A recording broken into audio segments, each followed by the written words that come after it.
Modi, honorable ministers, members of both delegations and friends from the media. We will now have the press statements. May I request Honorable Prime Minister of India, Shri Narendra Modi, to give his remarks to the media. Your Excellency, president Lee, दोनों देशों के delegates, media के साथियों, नमस्कार। अपनी पहली भारत यात्रा पर प्रेसिडेंट ली का स्वागत करते हुए मुझे बहुत खुशी हो रही है। प्रेसिडेंट ली का जीवन संघर्ष, सेवा और समर्पण का प्रेरणादायक उदाहरण है। हर चुनौती ने उनके भीतर जन सेवा के संकल्प को और सशक्त किया है। भले ही यह उनकी पहली भारत यात्रा हो, लेकिन भारत के प्रति उनकी आत्मीयता हमारी पहली मुलाकात से ही स्पष्ट रही है। फ्रेंड्स, 8 वर्ष बाद कोरिया के राष्ट्रपति की यह भारत यात्रा अत्यंत महत्वपूर्ण है।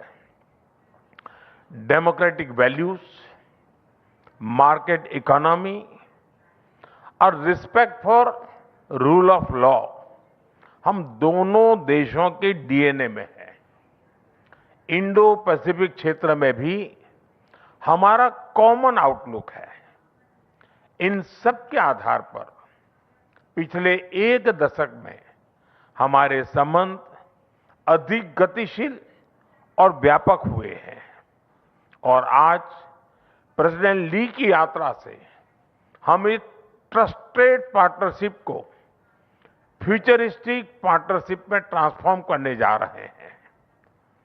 हम चिप्स से लेकर शिप्स, टैलेंट से लेकर टेक्नोलॉजी, एनवायरमेंट से लेकर एनर्जी, हर क्षेत्र में सहयोग के नए अवसरों को साकार करेंगे और साथ मिलकर दोनों देशों की प्रोग्रेस और प्रॉस्पेरिटी सुनिश्चित करेंगे।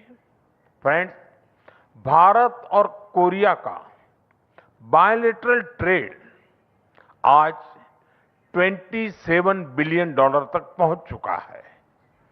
2030 तक इसे $50 बिलियन तक पहुंचाने के लिए हमने आज कई महत्वपूर्ण निर्णय लिए हैं।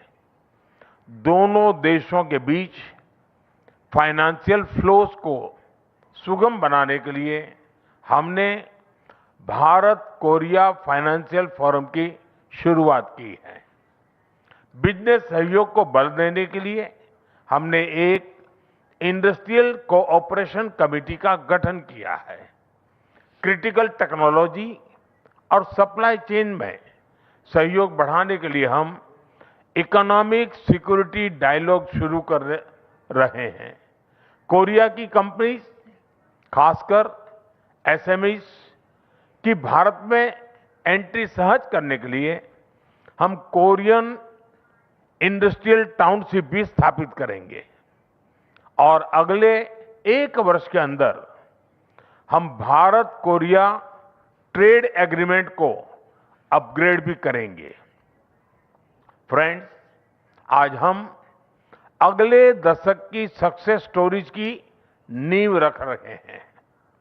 एआई, सेमीकंडक्टर और इंफॉर्मेशन टेक्नोलॉजी में साझेदारी और प्रगाढ़ करने के लिए हम India Korea digital bridge launch कर रहे हैं। शिप बिल्डिंग, सस्टेनेबिलिटी, स्टील और पोर्ट जैसे क्षेत्रों में हम एमओयू कर रहे हैं। कल्चर और क्रिएटिव इंडस्ट्री में आपसी सहयोग से हम फिल्म, एनिमेशन और गेमिंग में भी नए आयाम स्थापित करेंगे। आज का बिजनेस फोरम इन अवसरों को ठोस परिणामों में बदलने का मंच बनेगा। फ्रेंड, भारत और कोरिया के बीच हजारों वर्ष पुराने सांस्कृतिक संबंध है। 2000 साल पहले अयोध्या की राजकुमारी सूरीरत्ना और कोरिया के राजा किम सुरो की कहानी हमारी साझा विरासत है। आज भारत में के पॉप, के ड्रामा बहुत ही पॉपुलर हो रहे हैं। उसी तरह कोरिया में भी भारतीय सिनेमा और संस्कृति की पहचान बढ़ रही है। हमें बहुत खुशी है कि प्रेसिडेंट ली खुद भारतीय सिनेमा के प्रशंसक हैं। इस कल्चरल कनेक्ट को मजबूत करने के लिए हम 2028 में भारत कोरिया फ्रेंडशिप फेस्टिवल आयोजित करेंगे।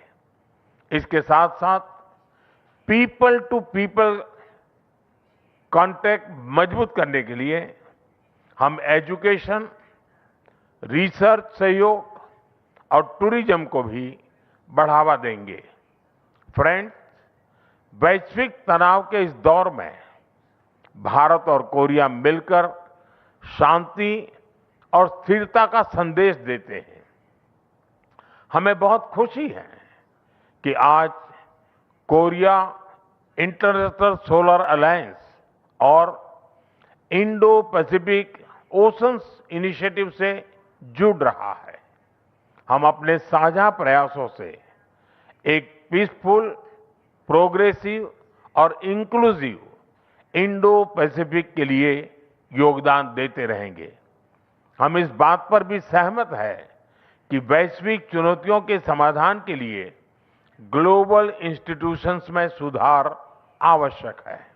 योर एक्सेलेंसी, लगभग 100 वर्ष पहले भारत के महान कवि गुरुदेव रविंद्रनाथ टैगोर ने कोरिया को लैम्प ऑफ द ईस्ट कहा था और आज विकसित भारत 2047 के हमारे संकल्प को साकार करने के लिए कोरिया एक महत्वपूर्ण साझेदार है। आइए हम अपनी पार्टनरशिप से दोनों देशों के साथ साथ पूरे विश्व की प्रगति और समृद्धि का रास्ता बनाएं। बहुत बहुत धन्यवाद। खमसा हमनिदा।